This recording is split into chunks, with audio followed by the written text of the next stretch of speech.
I was driving, and my brother was in the passenger seat, reading the assigned chapter for that week's EMS class out loud. We were coming up on an exit when I saw the thing coming down the eastbound freeway ramp. I have to call it a thing because I have no idea what I saw. It moved so fast. To give an idea how fast, we were about 50 yards away, and I saw it at the same time I heard it zip by. It looked like a ripple, like if you saw a heat distortion but throttling forward. It registered as a momentary blur. I don't have a reference for what I saw, so my brain instantly tried to reject it. It happened so fast, I didn't even react. Not so much as a what the fuck. I didn't even mention it. I will say this though, traffic was heavy enough that it seems unlikely no one else saw, and I'm baffled that it could maneuver at that speed without colliding with other vehicles. I didn't think about it again until the next time we passed that exit, but even then, I thought about it for maybe a second. When we passed the exit again about a week later, my brother blindsided me. He said, "Bro, we have to talk about the blur." Apparently, he looked up from his book and saw the same thing I did, but his take was a bit different. He claimed he'd been trying to talk to me about it all week, but every time he tried, his whole train of thought derailed. His take definitely gave me the creeps though. He believed that whatever he saw was actively trying to make us forget about it. He also said that he'd practiced saying the phrase, "we have to talk about the blur," several times that day, just to make sure we talked about it. My best guess is that we saw an alien vehicle. I wish I had more to say on this, but that's all I have. If this has ever happened to you, I'd love to hear about it.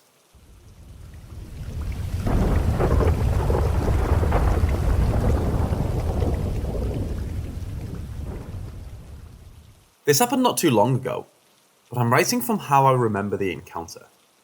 I'm 28, female, and always have some type of paranormal thing show up once a week, every 3 weeks, and so on. As I write this, I'm in Queens, but I live in the Bronx, visiting family.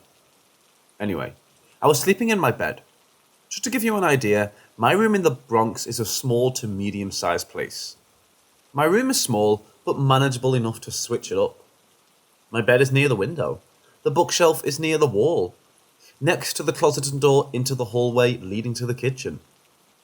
I have a dresser near my bed and a bigger dress. I only mention that because sometimes that is also where I see odd things. Anyway, it has to be around 3 or 4 o'clock in the morning when I felt something going like a crab, moving on top of me in my bed.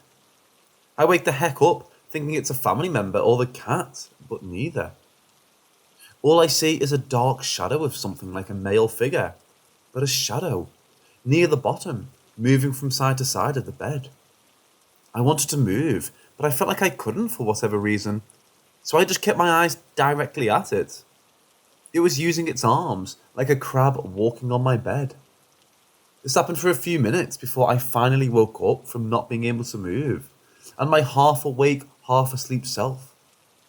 I looked around and went back to sleep. Anyone wondering what that was? I got my guesses. Once it was completely materialized, meaning it was using a lot of energy. 2, I could not move. Which I beat was it on a fucking purpose to put me in a damn neutral state. But the arms and body, that does raise questions. I have other experiences. Sometimes around the bookshelf where I hear books or small items move. Sometimes by my dresses, where things get knocked into or I hear tapping. The hall is basically near the bathroom, where in that experience, I heard something in the bathroom. I know because when I'm in the dark, it happens one way or another. But you be the judge of that.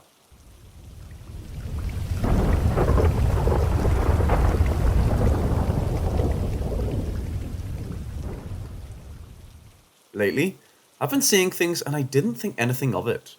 Until tonight. I constantly hear things moving. Things that shouldn't be moving. In my home. I hear walking. Other stuff like that. Today, as I was getting ready to leave for school, I saw a strange man in the mirror for a split second before he disappeared. I was kind of shocked, but I forgot about it. I go through my day and it's time to go to sleep. It's normally really hard for me to fall asleep, and tonight was no different.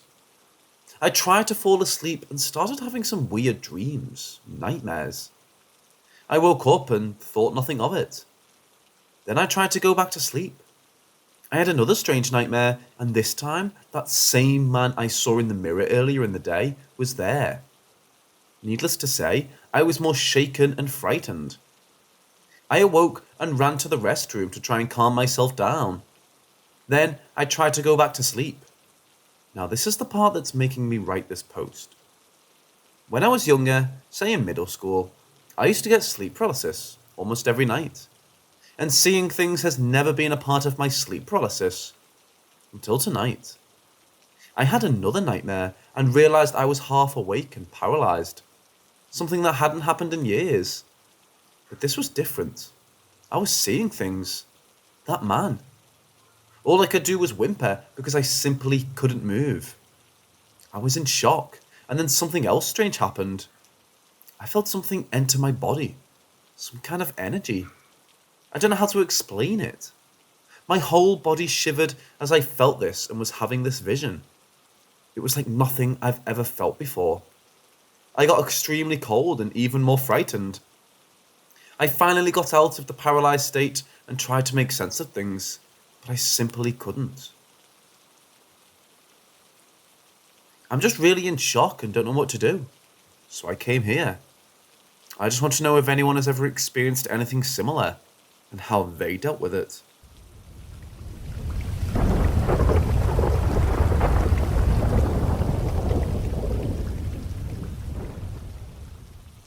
I'll be telling these stories like if I would have to write it in a diary. It all started in summer 2010, when I was 5, and my family moved to a rather big city in Switzerland. We live in a block building which was built in 2007, so it was fairly new at the time. Ever since I moved into there, I've been experiencing a lot of activity in my home, which is strange as it was just constructed. 2011 to 2014. Every now and then, me and my brother were seeing orbs floating around the transparent people staring at us. I was able to take a picture, which I am unable to upload, as the file is on a 7-year-old hard drive which I accidentally dropped. But I'll try to explain it. It was a pic of a doorway in my home. The door was open, and in the doorway there was someone. A completely white person. No face, no eyes, nothing. Just a white flash in the shape of a person. Keep in mind that I didn't use the flash function for the picture. And there was a second picture even more scary. I was 7 and really bored. My grandma just picked me up from school in her blue Mazda 3. I, for no reason, took out my 20 francs, $24 MP3 player, which has a shitty camera, and made a photo of the huge underground garage we were in. There was it. A round 7-foot tall, completely black person, again with no face, or anything else except eyes. Was standing right in front of my grandma and staring down at her. 2015 to 2018. My brother and I were seeing a lot of ghosts in the reflection of our windows, especially when studying. But in this time period, nothing more happened. Activities became so rare that I thought the ghosts were gone. 2020 to now. I've been hearing a lot of strange sounds coming from my room. Something even growled at me while I was playing Minecraft, single player. I didn't have my headphones on as I was trying to listen to my brother who just got called by a call center scammer. Then, right behind me, a growl like a werewolf. It's still one of the loudest sounds I ever heard, but I was the only one who heard this. The day before yesterday, 1:15 a.m. As I'm 15 years old, I live with my parents, just like any other 15-year-old. So that night, I had to take a massive dump. There is a hallway connecting the kitchen and the bathroom. So I just finished taking a dump and washing my hands. My brother, 16-year-old, comes bursting into the bathroom and locks the door. He said he heard a door opening and locked us in so we don't get grounded for staying up so long. But it wasn't my mom, not my grandparents who live with us. It was something unexplainable. So 20 minutes have passed and we're still locked in. I can hear rustling like someone was searching my jackets hanging in the same hallway as the bathroom. 30 minutes have passed. I hear footsteps and have freaked out. 34 minutes later, my brother just unlocked the door and we're making a run for it. Since then, every night, I hear footsteps coming from the same room. I need an explanation of what's going on in here, as I can't get any sleep from hearing footsteps in the hallway and kitchen.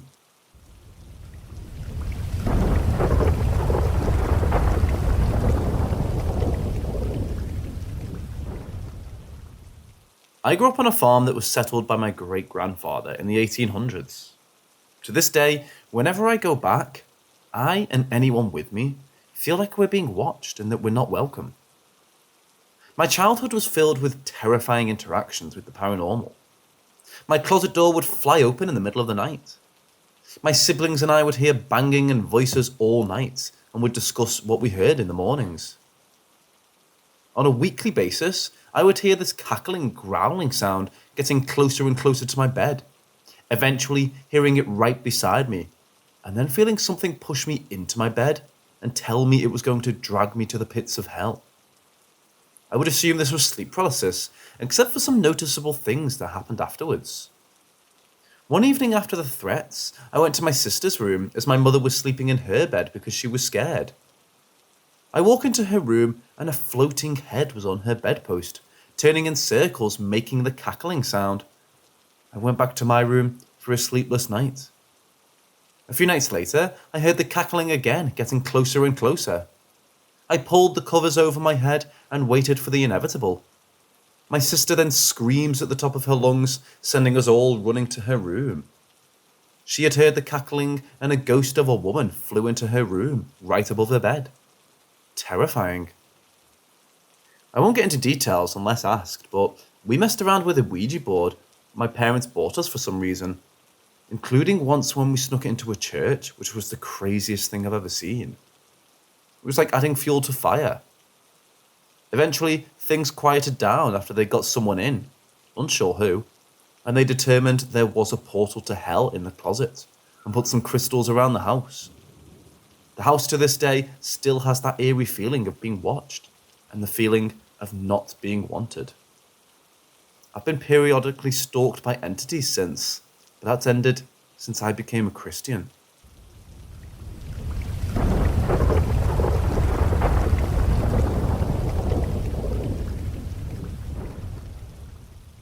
I don't do drugs or drink, FYI.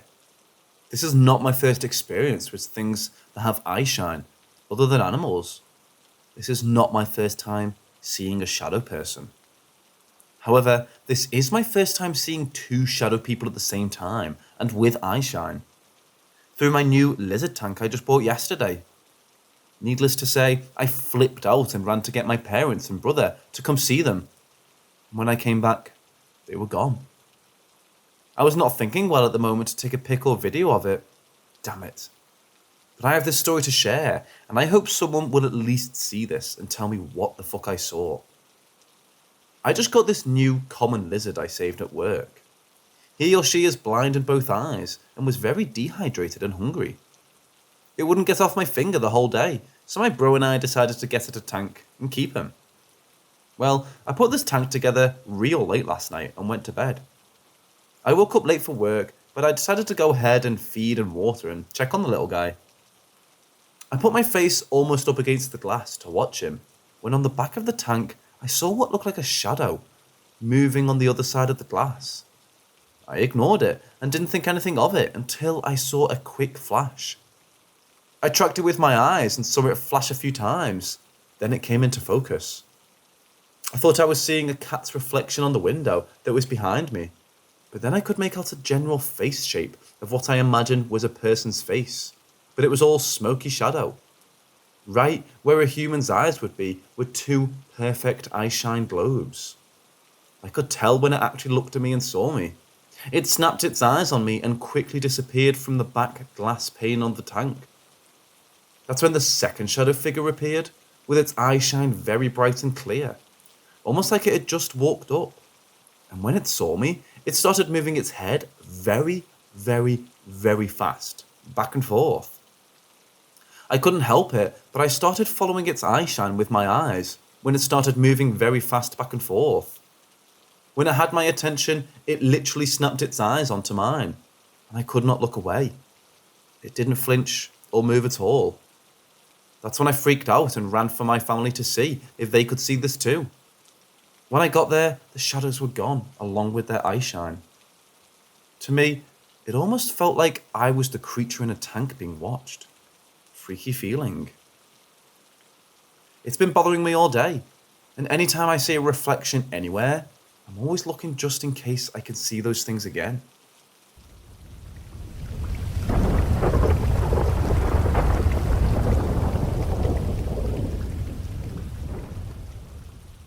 Whenever my grandfather would come to my house, I was 11 at the time, he would wash our dishes simply because he liked to. It gave him something to do. The funny thing about this was that he was not good at washing the dishes. They would always have a soapy taste and residue on them after he was done. We knew he liked to do it, so we never stopped him, just kind of dealt with it. Moving forward to the night he died, he passed at 6:20 p.m. The next morning, at exactly 6:20 a.m., the dishes crashed. He had not been over our house for quite a few months, since he was hospitalized for a while before his passing. My family all went downstairs and just brushed it off as a coincidence and went back to bed. I woke up around 9 a.m., freezing cold. I still had the events from 6 a.m. on my mind. I went downstairs and stood right at the sink and just stared at the dishes. All of a sudden, I felt a rush of warmth starting at my toes and eventually making its way up to my head. I knew he was there with me. I could just feel it. I started to make breakfast, pouring cereal and milk into a bowl. I couldn't believe it. My cereal tastes soapy. It had to be a sign from him, as he hadn't washed our dishes in months. I know that this isn't something entirely too active, but it's stuck with me to this day. I think about it so often, so I figured it was worth sharing.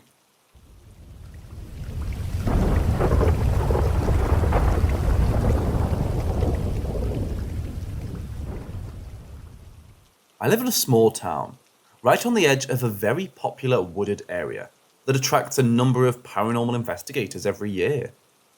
There's been multiple stories of the weird things that go on in those woods. Black-eyed girl, pigman, cult activity, weird cemeteries, alien sightings, etc., etc. Most of the locals have witnessed something weird go on in those woods, which has widely been reported. But first, I wanted to talk about a few experiences I've had from living in the town. I'll start with the experiences from my parents' house. So, this town is an ex-miners community. Most of the town is now built on top of the old mines, including my parents' house.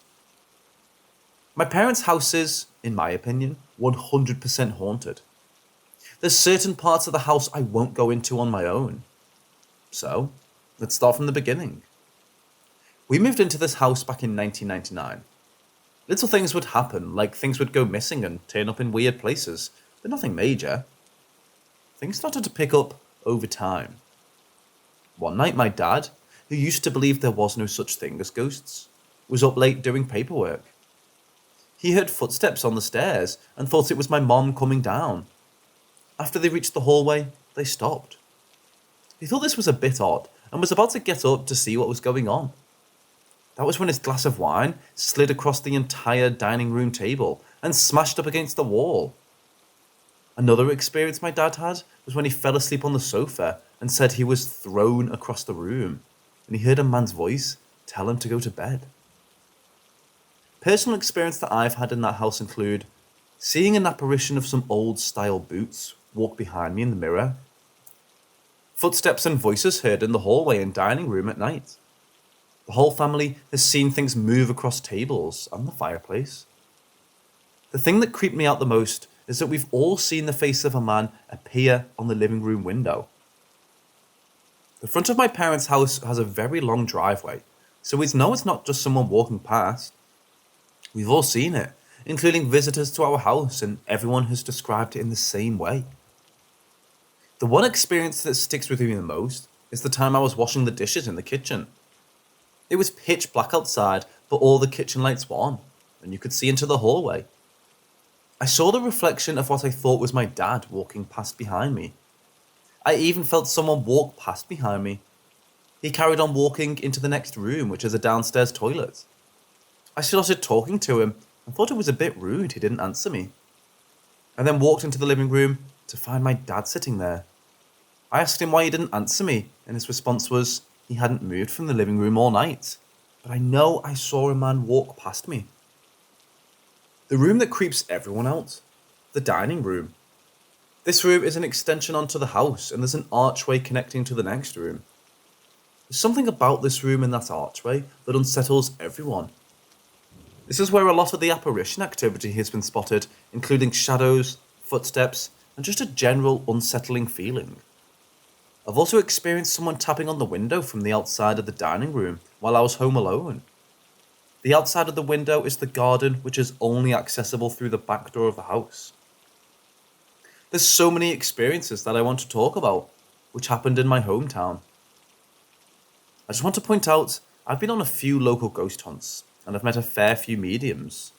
They've all said I'm sensitive, which is apparently someone who isn't psychic, but is able to sense or see more than the average person, which honestly would explain a lot, because I've witnessed a lot of weird things.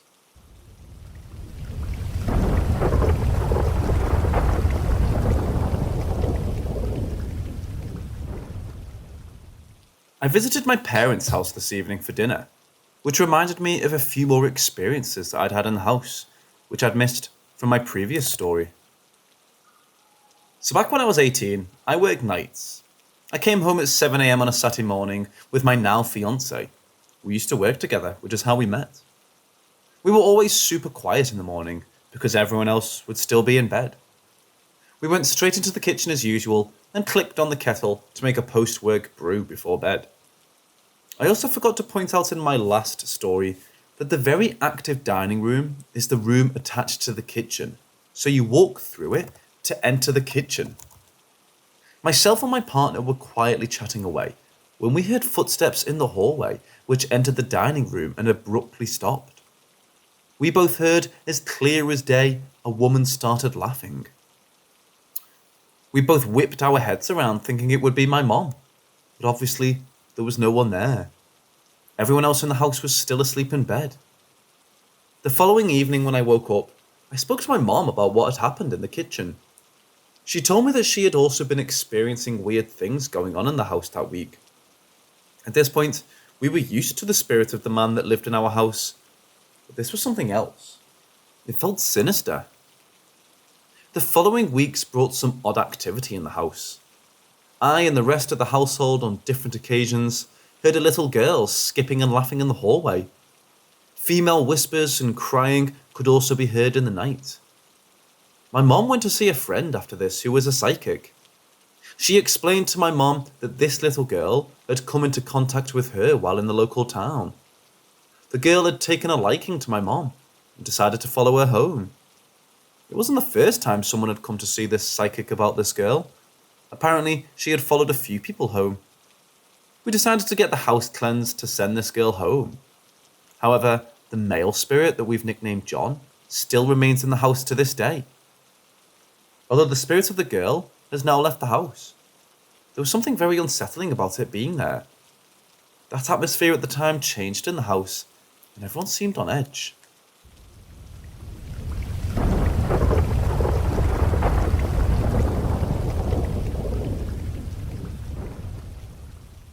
Back in the day, I had a friend who lived next door to the local high school. I stopped over one night and refused to step foot in his house again. A bit of backstory. The school was built in the early 1900s. It's got a lot of history to it. I attended this high school growing up, just like nearly everyone in the town did. There were rumours of it being haunted, but most of the time everyone just put it down to it being a stupid story. Under the school was a number of tunnels. They were originally built due to the Second World War as safety precautions. The tunnels are still used to this day for storage. The story goes that one of the students was murdered in the tunnels by a group of teenagers. However, I've never been able to find any truth to this story. So, I went back to my friend's house. The layout of his house was very strange, as it used to be a pub back in the early 1900s.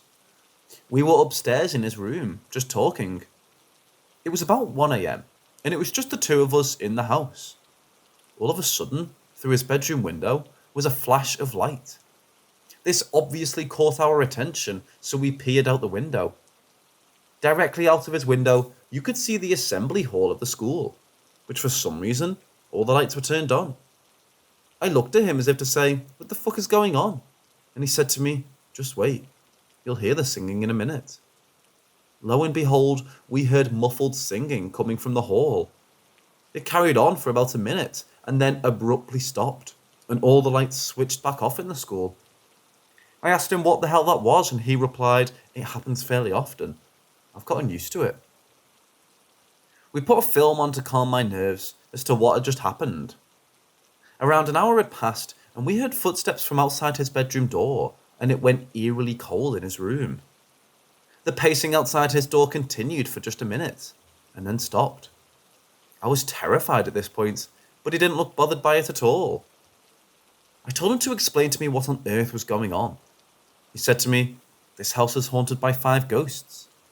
The old lady who walks back and forth on the driveway, who could be seen through the kitchen window. She wore a scarf around her head and had a hunched back. The lady with no teeth, who would just stare at you, smile, and then disappear. And the 2 children who could be heard laughing and playing together. He said he was used to seeing them all, and they were harmless." He then paused, took a breath, and said, "And there's the one we call the tall man. He was the one outside the door. He would only appear when renovation was being done on the house. He didn't like change apparently, and he would make that known. Rooms where renovation was taking place would become freezing cold constantly. It didn't matter how warm the rest of that house was. That particular room would be stone cold. Things in the room would get thrown around at night, and someone could be heard pacing and stomping angrily about. The reason he was called the tall man was because of obvious reasons. My friend said he was seen him twice and he was nearly 7 feet tall, in period clothing and wearing a top hat. After that night, he did say to me that he was unsure why he had made an appearance that night, as there was no renovation work taking place when I'd stopped there. We both got obsessed with trying to find out the history of the house, but couldn't find anything apart from the fact it was an old pub. I wouldn't go back to that house after that night, and every time I'd walk past the house on my way to school, I would get anxious and refuse to look at it. The town has a number of pubs, 2 of which are from the 1700s and still in use today. These 2 pubs are particularly haunted.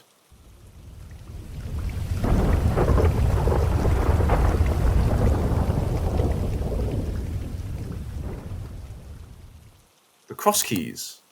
The former coaching inn was built way back in 1746 and still stands and functions as a pub today. The infamous local serial killer William Palmer, who poisoned a number of people, was said to be a regular there.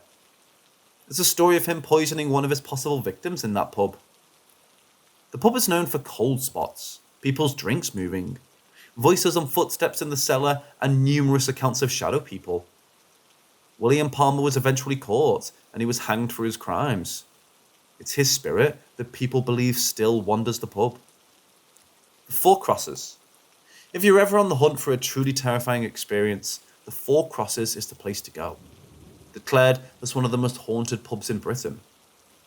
The Four Crosses was built in the 17th century, and again is still in use as a pub today. There's reports of a Roundhead soldier from the Civil War who's spotted in the ladies' toilets, as well as a woman called Emily who constantly cries. One of the locals from the early 2000s is said to have never left the pub after he died. A young man in the garage who committed suicide to also still used to reside here. The most common ghost is that of a little girl who's seen often in the downstairs bar. Police report this as being the black-eyed girl from the local woods, but from my personal experience, it's not her. The Four Crosses hosts ghost hunts on a regular basis, one of which I attended a few years ago. We got started on our night with the usual tour of the building before splitting off into smaller groups. About 6 of us were sitting in one of the bedrooms, asking the usual, "If there's anyone here, make yourself known." After a few minutes, the TV came on in the room and lit the room up with static white noise. This obviously shit us all up. After a few seconds, it switched back off again. Upon investigation, we found that the TV wasn't even plugged in. None of us had a logical explanation as to how this had happened. We moved our investigation into the attic of the building. Just a bit more history for you here. The wood beams in the attic were originally beams taken from a ship, so the wood beams are older than the building. This was told to us after a couple of people in my group, myself included, said we felt a bit motion sick. Apparently, it was a regular occurrence in that room. So, we got out the Ouija board to see if we could contact anyone. We did. We started talking to this little girl. She was scared and felt alone. She was trying to find her mother. She spelt out her name to us, Emily, not the woman who's supposedly meant to be seen crying. We asked if she was buried in the cemetery across the road, and she said yes. A few people went over to the cemetery and actually found the grave of a little girl named Emily. Throughout the night, we conducted a number of investigations where we heard whispers, creaks, and odd noises. As we came to the end of the night, we placed a torch on the table and we asked Emily to turn it on, to which it lit up extremely bright. This was actually caught on video. I'll have to see if I can find it. Everyone seems to have a story about the Four Crosses, and it is extremely haunted. It was one of the most active ghost hunts I've been on. It's close to the local woods, but people are unsure if they're connected.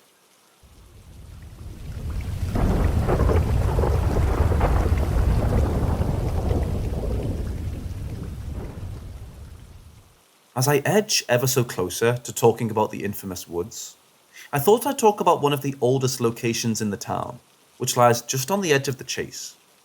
Castle Ring. Castle Ring was originally thought to be back in the Iron Age. Although there's no defined date, the area is believed to be over 2,000 years old. Unfortunately, only the perimeter groundwork is there today. During the 12th or 13th century, a hunting lodge was built, the foundations of which are still visible. Rich in history, this small hill fort has a lot of stories behind it. From UFOs to werewolf sightings to the spirit of a nun. And as always, my own personal experiences of the place. So, let's get into it. Back in 2004, a local was driving past the car park that lies at the bottom of Castle Ring when he spotted a hair-covered humanoid figure that crossed the road. Shocked by what he was witnessing, he slowed his car down and attempted to take a photo. He was quoted as saying it was about 7 feet tall with short, shiny, dark brown hair, a large head, and had eyes that glowed bright red. The spirit of the nun is often seen near Castle Ring, near where locals would collect water. I was unable to find her backstory. People are unsure if she drowned here, was murdered, or is just somehow connected to the area. The abandoned windmill that lies just up the road from Castle Ring also has a sad backstory. Local folklore suggested that this windmill was built on an old pagan burial ground, which could suggest why it's so active.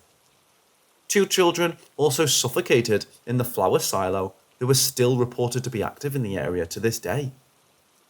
The legend tells of a tall, black, shadow-like figure that was spotted as the children suffocated, which is possibly the same shadow humanoid that was seen back in 2004.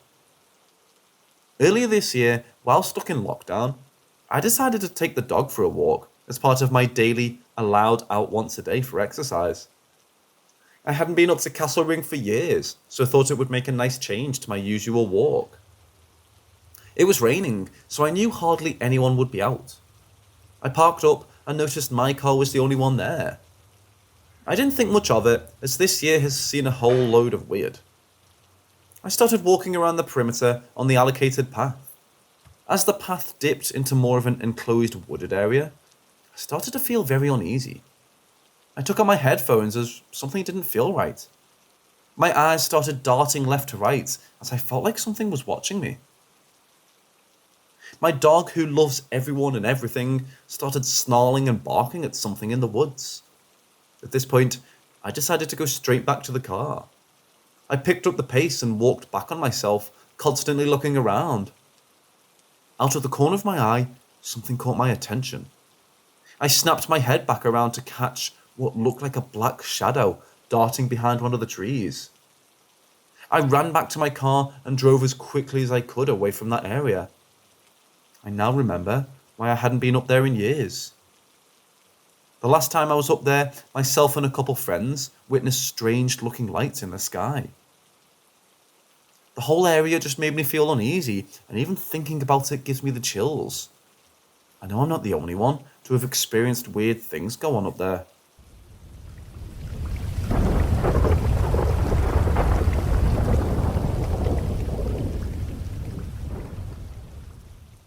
I thought it was about time I spoke about the woods. Stretching for 30 miles, Cannock Chase truly is a stunning place to go in the day. If you're stupid enough to wander up there in the night, make sure you don't go alone. However, just because you go in the daytime, don't think the light will protect you. The spirits and demonic entities of the chase are known to make an appearance throughout the day. In the 60s, 2 girls between the age of 5 and 6 were murdered. Their bodies were found on the part of the chase that is now known as Birches Valley. This bit of history is important, so keep it in mind.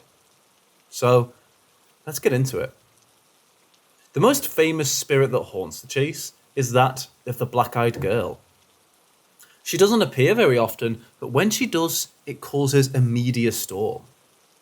Back in 2014, a local was flying his drone over a dense wooded area of Birches Valley. It was there he captured what looked like a girl with black eyes floating between the trees. It had been 30 years since the last sighting of this girl, but no one knows why there was such a long gap in the sightings. When sightings take place, a piercing scream of a girl can be heard. People flock towards the noise, thinking a child is in danger. No older than 10, the girl is known to stand there with her hands covering her eyes. She will then lower her hands to reveal the coal black pits that she has for eyes. And within a blink of an eye, she'll disappear back into the woods.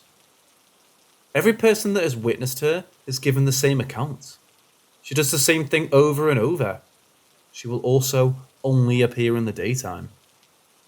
So, the murders that I was on about at the beginning of this, some people believe that the black-eyed girl is the spirit of one of those little girls.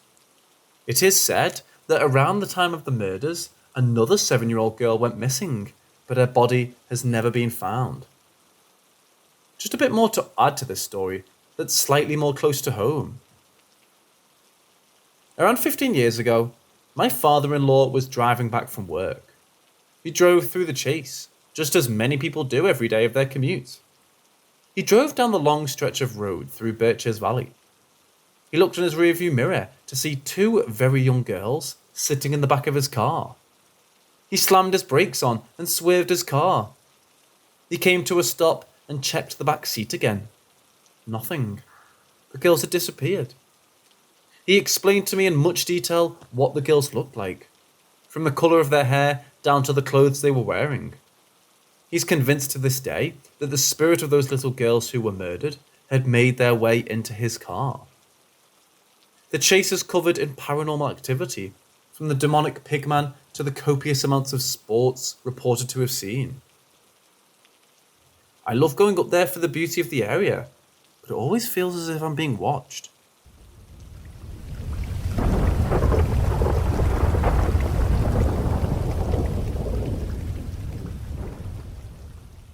Local folklore talks about a horrendously creepy looking creature that stalks people of the chase.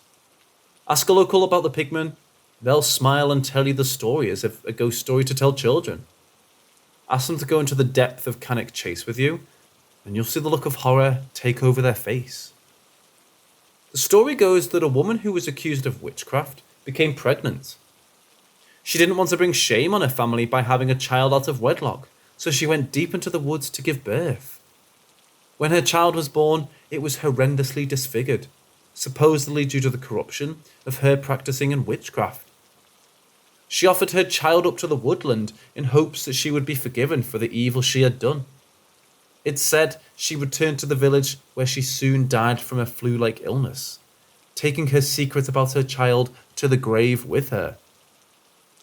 A few years later, people started to report a humanoid-like creature that had facial features that resembled a pig. He would watch the children from the village while he stood in the tree line sulking. After a number of children went missing and livestock had been gruesomely killed and thrown around the farmland, the village soon became abandoned and reclaimed by the woods. Centuries went by when the local scout club was camping over the chase, close to where the abandoned village was. The scout leader recalled the story of the pigman. He told the scouts that if they sing a certain song, Pigman would appear. So they all stood around the campfire and summoned a pigman. He is said to have appeared and murdered all of the group apart from one boy. From that day, the pigman has been known to roam the woods once again. Now, there's absolutely no proof to back up this story, which is why a lot of people state it as folklore. However, there have been numerous accounts of people seeing a man that stand in the tree line with unusual facial features. People have gotten close enough to see his demonic muted face. It's then that he will run back off into the tree line, making a blood-curdling high-pitched noise, described as a pig squeal. Unusual footprints have been found in the area, yet no one can work out what animal it's meant to belong to. There have been a number of people reporting that in the evening, just as the sun is going down, as the chase is quiet and calm, a distant, high-pitched pig squeal can be heard from deep in the woods. Cannock actually has a large number of pagans that live in the area. It's something that always seemed to have been a part of this town. However, it's a well-known fact that cults and those who delve in dark witchcraft have practiced it on Cannock Chase. Could the pigman be a result of witchcraft?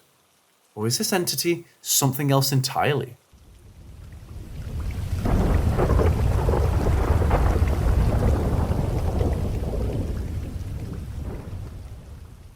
I still have more stories about the chase, but those are more UFO related.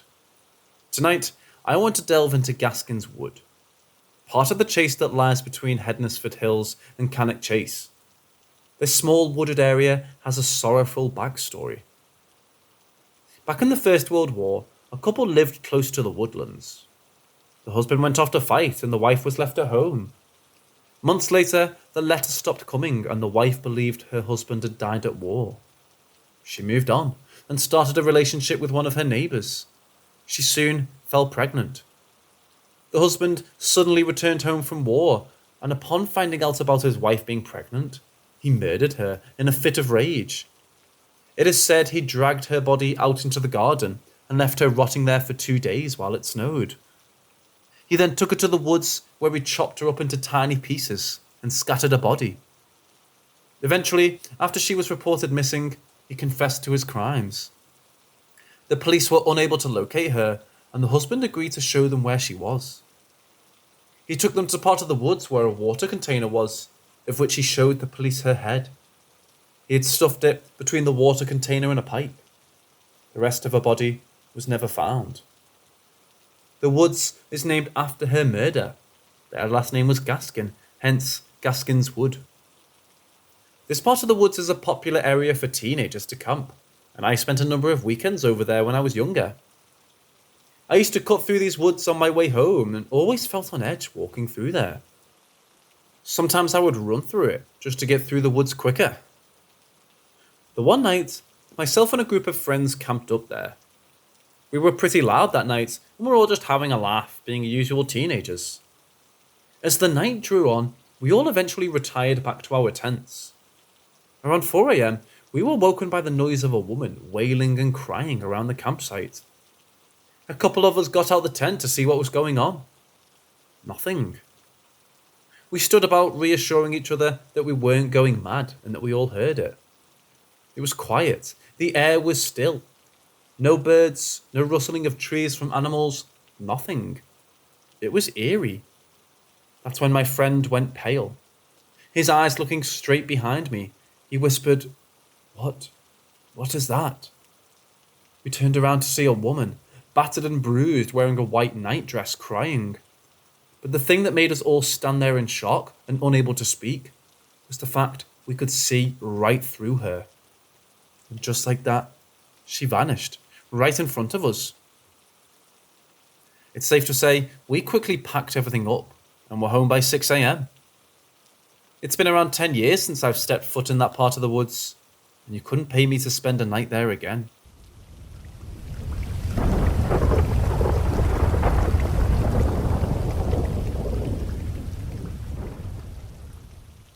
Back when I was 13, my great-gran became very poorly.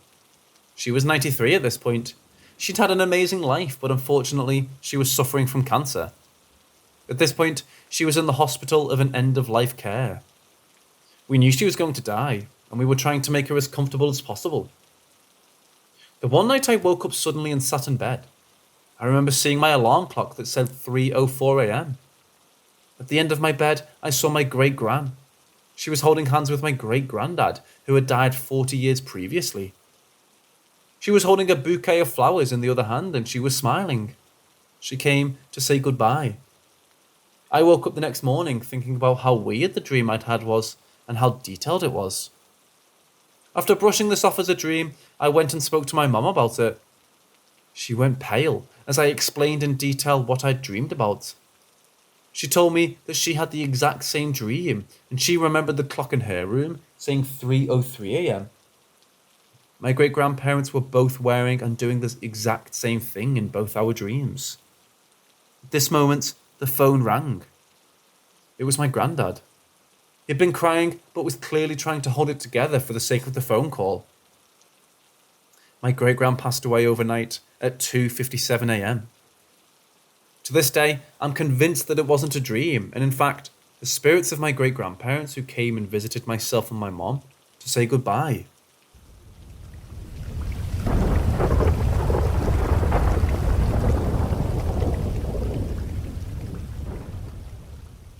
The house that I grew up in was haunted. Has many stories from all of my family, and from the previous owners and even the people before them. Well, the house had issues. A lot of people refused to go back after visiting just once. So with that and just how old it is, no one wanted to buy it when my dad put it up for sale in 2011. In 2014, my fiancée and I took it over. Well, apparently during those 3 years that the house was on the market and empty, it wasn't empty. Someone broke in and took up residency. We were both package handlers for UPS in Louisville, Kentucky. This house was in New Albany, Indiana, which is 10 or 12 minutes away. We both worked the late shift and rode together, so at 11 o'clock we'd leave the house and get back around 5 or 5:30. Literally the second day we had gone to work after moving in, it happened. We walked in the front door. I went to the bathroom, which was after the kitchen. The kitchen also had a door, but didn't have a deadbolt, just a twisted knob-type lock. I walk in the bathroom and it smells like shit. The faucet is on, and I thought my fiancée left it on. I called her to the bathroom and said, "Hey, what the fuck, did you leave this on?" The faucet was on, and it wasn't a small drip. It was as if someone was washing their hands. Suddenly, I noticed it. After I turned the water off, I'm standing in the doorway of the bathroom. She's standing in front of me, but in the middle of the kitchen, with the kitchen door behind her. The door is wide open, and I somehow didn't even notice it. She thought I had opened it to go take out the trash, but when we got home, I went directly to the bathroom. At this point, I told her to get behind me, and I unholstered my pistol, because yes, I carry. I went out back, walked around, and saw nothing. Locked the door, went back in, and checked the house. Found old food and bottles, shit stains, and it reeked of urine, all upstairs in my sister's old room. 2 days later, we get back from work and my back door is wide open again. This time I think it was to get their stuff. I think we almost caught them 2 nights prior, and that's why the faucet was on. What's incredibly creepy though, is that literally the very next day after work, right across the street from my house was this homeless person. They were pushing a shopping cart with a blanket and a trash bag. This person had a creepy mask on. They were watching the house, and when my car lights hit them, The person started to move it along, but very slowly. I still wonder if they were studying for hours, but it didn't matter. Same day, I went and bought multiple locks for each door.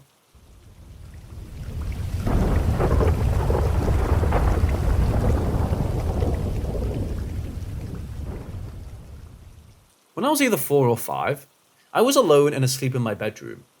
I slept on a bunk bed, but my half-brother only lived with us every other weekend, so he wasn't there. I was completely knocked out, and then I started to wake up, but my eyes remained closed. I remember hearing my heartbeat fading, but with every heartbeat I saw pulsing black and red. I was trying to completely wake up, but after maybe a minute, I took a huge breath and opened my eyes.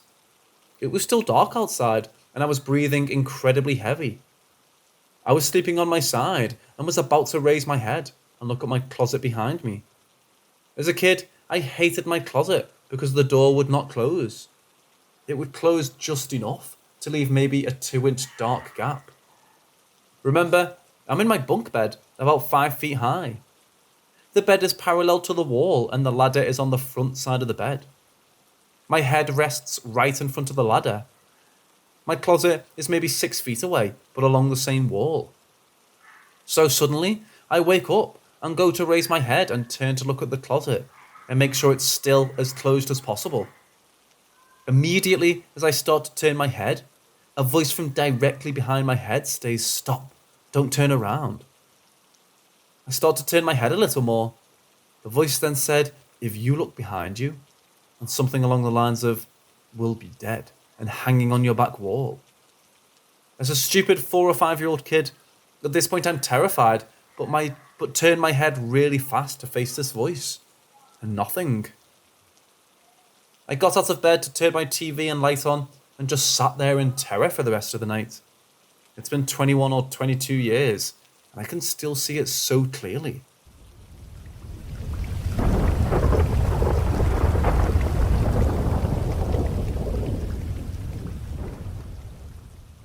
So at the end of the afternoon, I believe, I went to the basement, which was accessible from the outside instead of the inside. There was a single bulb which could be turned on after a set of stairs with a rope/cord. This basement was mainly empty, made of concrete floor and wood walls. There was this one couch. It projected a shadow because of the light, but suddenly, when I looked, another shadow appeared. It was the figure of a man. It was a figure on the floor as if something was standing there, but obviously nothing was. I was scared, but it got worse. It started running towards me. Have you ever had a shadow run towards you? Because I see nothing. I'm on stairs. I have a door which is easily blocked by anything. I had to almost bash the door for it to open, to which I always hated the basement and never went again. Each time I left my house, there was also a garage, which wasn't ours, but right next on our property. My friend's dad owned the garage. There was a glassless window, which was always pitch black, even in daytime. From this window, you could hear something. My name was Zachary, and every time I'd walk past it, I'd hear Zach, Zach, Zach in the wind. Not just once, many, many times. And today was no better. Lately, I've done a spirit box session, which I received answers to, but not very clear, so that's to take very lightly. Why did I do a session? Well, I'm chilling on my bed, and occasionally, once every 3 weeks or so, I'll feel something. Like a person climbing on my bed. Not just a little weight, no. The bed literally feels and also makes the sound of someone laying down on it. It happened to me approx 4 times. There was also this time when me and my sister were home, but my parents were gone for a while. And we both at the same time started to feel chills, started to feel worried.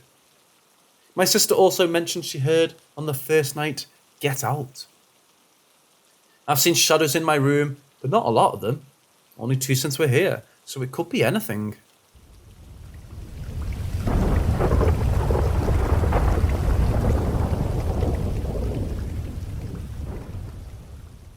When I was 17, I'm 24 now, I visited a cemetery at night with a small group of friends. We were just going to look at the graves, give a little love to the graves that looked like maybe no one visited them anymore because they were from so long ago. We weren't going there to hurt anyone or mess around with the graves because we were, most of us still are, very spiritual, i.e., not religious. I'd always liked cemeteries and felt a kind of peace when I'm in one, so I was very comfortable there and relaxed. I think that may be why what happened at all. I was following Lee at the back of the group, lingering on some graves to read what was written when everything, for me, goes blank. The rest of what happens is what my friends told me about hours later. Hey, this one's mine. I called to the person next to me in my group. He turned around to laugh and tell me to quit playing around when he stopped. I should have died, really. It wasn't my fault. What do you mean? He asked, getting my other friends to stop and walk back to me. Well, you see, I was playing in the barn with the kittens, and the man came in with a gun, and bang! I don't think they would have believed I wasn't the one speaking if the voice coming out of me hadn't been so much higher pitched and had a very, very, very country accent. I don't know why he did it. He was my daddy's best friend.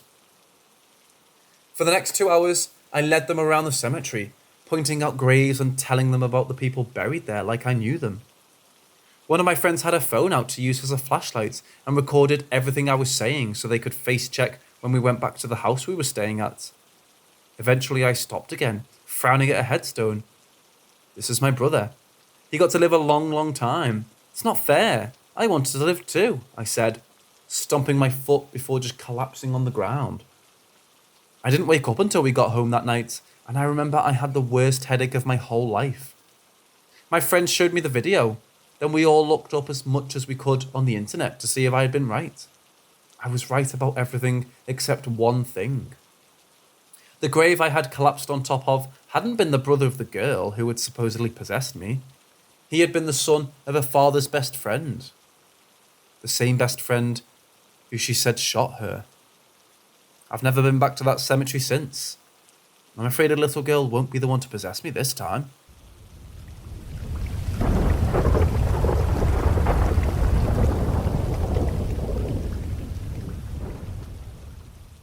I was around 6 or so and my brother about 10. We had just moved to a new council flat where the previous tenant had passed away from old age. So this was around 1997. Before we moved in, my parents got everything in the house sorted. Furniture and such put into place. Me and my brother shared a room, and on the first night when we were asleep is when we had our first paranormal experience. I won't say ghost because the way this ends may say otherwise. About 2 in the morning, we were both woken up to our TV bedroom flicking on and off to static. The main light in the room flickering and the furniture cupboards and drawers opening and closing. This wasn't quiet at all. We were both so startled and scared and genuinely screaming for our parents. After about 15 seconds or so of no response from them, we ran out the room to our parents' room and found them in bed. The weird thing was the cold. We were pushing them and screaming right next to them, but they didn't wake up. They were both so cold. The last thing I remember of that night was looking into the hallway through my parents' bedroom door, and there was just white light. That was it. My brother can't remember looking through the door, so it seems only I saw the light. Me and my brother then woke up from our beds about 8 a.m. in the morning or so. After my brother woke me in a panicked state and looked at each other, and we talked about it. As we talked about it, we knew it happened. We ran to our parents' room again and woke them to tell them about what happened while crying out of fear. We never did find out what happened or what was the cause. We stayed at my grandma's house for a week or so before going back and having no real problems. At least not to that scale.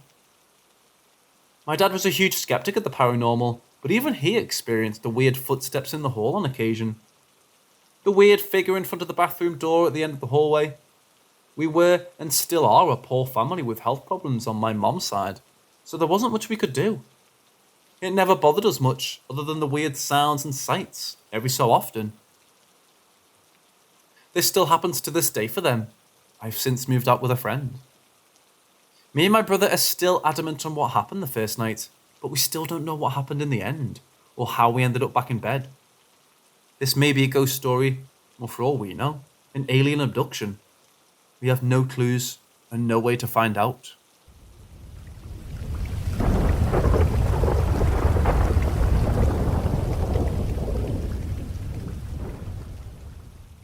My parents were both born in Poland, but met and had children in Canada. My mom's house was out in the farmlands, but my dad's house was in a small town with a huge amount of history. The house he grew up in was a small house to begin with, but throughout had so many additions that it now resembles a small mansion. The house is also very poorly insulated, so the stairwell, basement, attic, and all the hallways were usually freezing cold in the winter. Only the bedrooms have a radiator in them to maintain heat. The house has 3 main floors that are often used, and an attic with a fireplace. It really is a beautiful house. I always visited it in the summertime, and my sister and I slept on the top floor, just below the attic, which was empty during the summer since my grandparents rented the floor out to students during the school months. I usually spent my summers there with my sister, but with our own schooling getting more demanding with age, we tended to stop visiting as often and spent our summers in Canada. I signed up for a teaching retreat when I was 18, which would give me all of my required volunteer hours for high school. I took an extra year of high school, and I would get to go to Poland to teach English to students in Krakow. I would spend 1 week in my dad's hometown visiting my grandparents, then drive out to Krakow the day the retreat started. So I was given the top floor to sleep in, alone, in a very big, cold house. You may remember how I mentioned I have a friendly/lonely presence following me around. When I was there, I didn't feel them. I felt strangely alone or being watched in a cold way.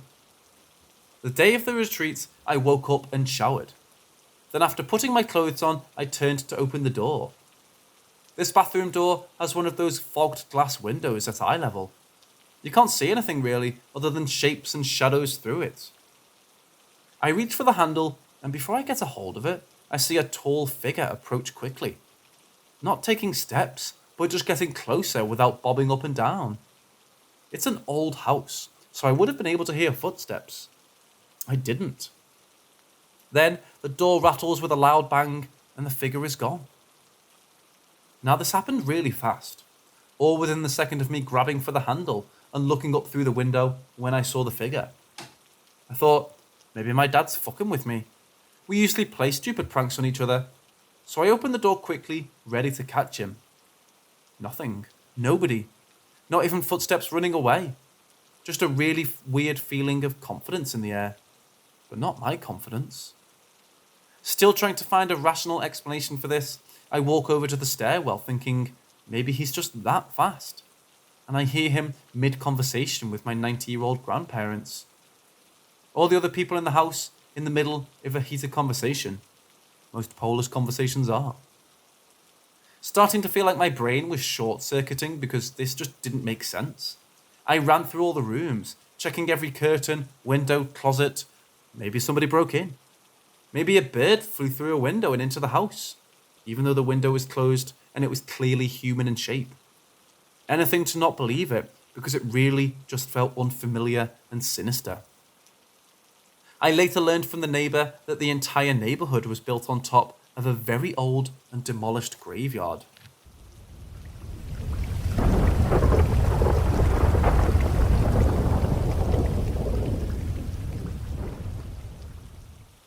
My mum's house always felt a little off. Not in a necessarily unsettling way, but in the way that you never really felt when you were alone. I've always been the silent and more observant type, so maybe that's why she targeted me out of my family. I never had a real definite feeling for her at first. Just this somebody is staring at you right now feeling, which always forced me to push my back up against a wall in the living room and stare out at all the house. One time a bird flew into the window while I was doing this, but that could have been nothing to do with it. It really started to get bad after I watched Paranormal Activity, the first one. I feel like she follows me around and feeds off of my emotions. I saw this movie at my sister's boyfriend's house and couldn't sleep that night when I got back home because I felt that feeling like you know your friend is going to jump at you, just around the corner. You just don't know when. I exited my bedroom the next morning to find everybody had left and I was home alone.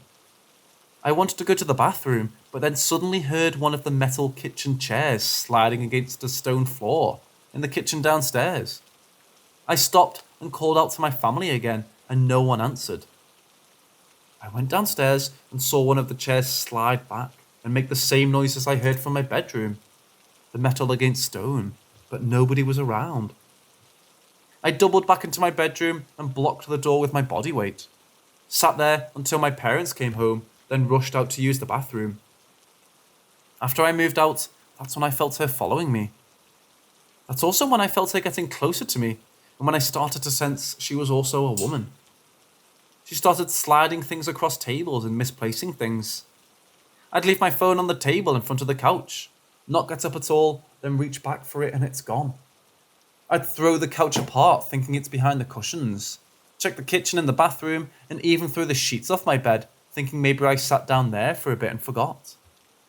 I returned to the couch with my hands in the air, and there it fucking is. Sitting right on the center of one of the couch cushions, I just threw it apart, looking for it. At that point, I just yelled out, "Look, if you want to stay here, don't bother or disturb me. Don't hurt me.